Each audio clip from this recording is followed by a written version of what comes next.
Welcome back to another completely useless video, or if you're new, welcome to 7 of the most useless minutes of your life. We've made the perfect batters, so I guess it makes sense that we move on to the perfect bowler. Unlike splitting this into right and left-handers, it would be far more logical to split this into spinners and pacers. Well, the ultimate spinner is a mix of Warne, Murali, and maybe a bit of Ashwin. Okay, done. Let's move on to the perfect seam bowler, and I promise this part will be a lot more interesting. Starting with the action. Similar to a batter's technique, there's no one right action. But I'd rather my perfect bowler didn't have an action like, Matisha Patirana. One option I considered was Michael Holding. Smooth and silent. Another is Dale Steyn. I'm sure we've all copied his action growing up. But in the end, I've settled with Jofra Archer. He just jogs in, leisurely rolls his arm over, and the ball is somehow released at 90 miles an hour. I don't know how he does it. But our perfect bowler will be using this action to release the ball even faster. For pace, I'm going with the Rawalpindi Express Shoaib Akhtar.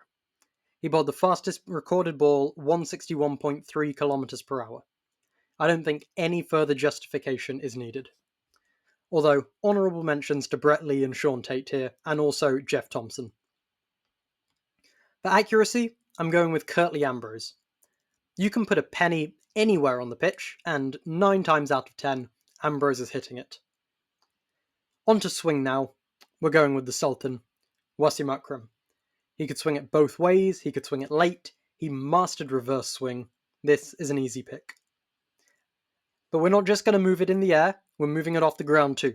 So for seam movement, I'm going with Glenn McGrath. For those of you wondering how I didn't pick him for accuracy, this is why. McGrath's subtle seam movements off the pitch was how he got so many wickets. That, at Akhtar's pace, would be terrifying.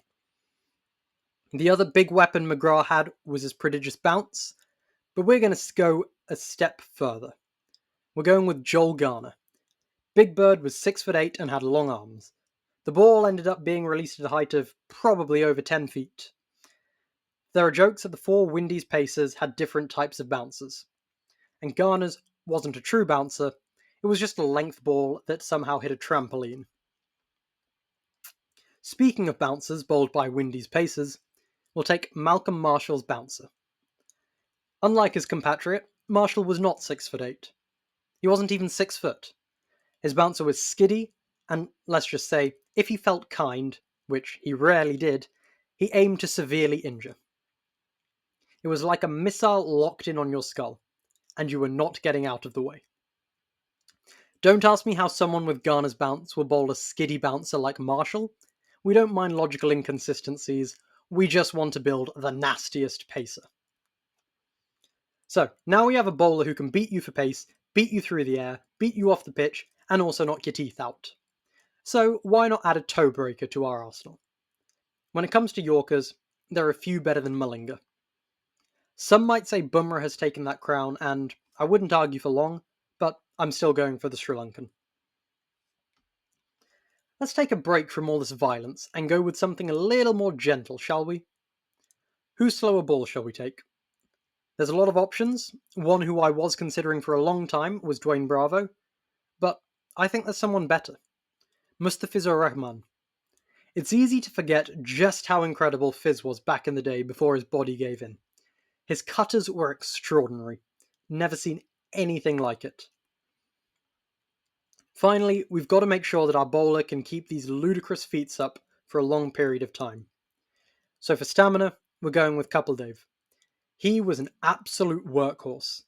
He played 131 consecutive tests, did not miss even a single one, and he bowled an average of 35 overs a match, often in sweltering heat and pretty demoralising conditions for a fast bowler.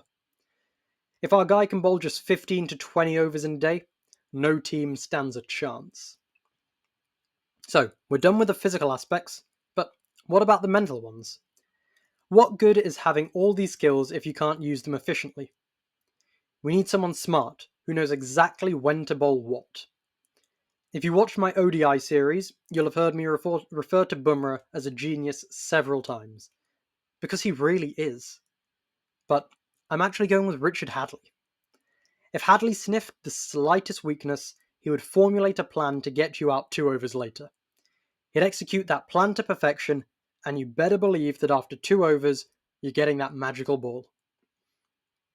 As for the clutch factor, it can only be one person. Cometh the hour, cometh the man. Mitchell Starc will show up in the big moments, guaranteed. His World Cup record is silly, and until this year, he'd never lost a final. And a large part of that is because of his incredible contributions. And similar to how a great batter has flair, a great fast bowler needs aura. Sure, we can get the batter up by bowling well, but why not scare the batter senseless so they implode and get themselves out? There's so many options that we haven't used. Michael Holding, Dennis Lillee, Fazal Mahmood. There's 2 that stand out though. The first is Keith Miller. He was an incredible bowler, and while he did have aura as a fast bowler, I think it was very much his extracurriculars that gave him his reputation. But the player with the most aura as a pure fast bowler would have to be Dale Steyn. I don't think I need to justify this any further. Hopefully you enjoyed this video, or if you didn't, hopefully you at least managed to kill a few minutes and think about cricket for a bit. Feel free to leave your own thoughts in the comments, and feel free to subscribe if you never want to miss a useless video. Bye all!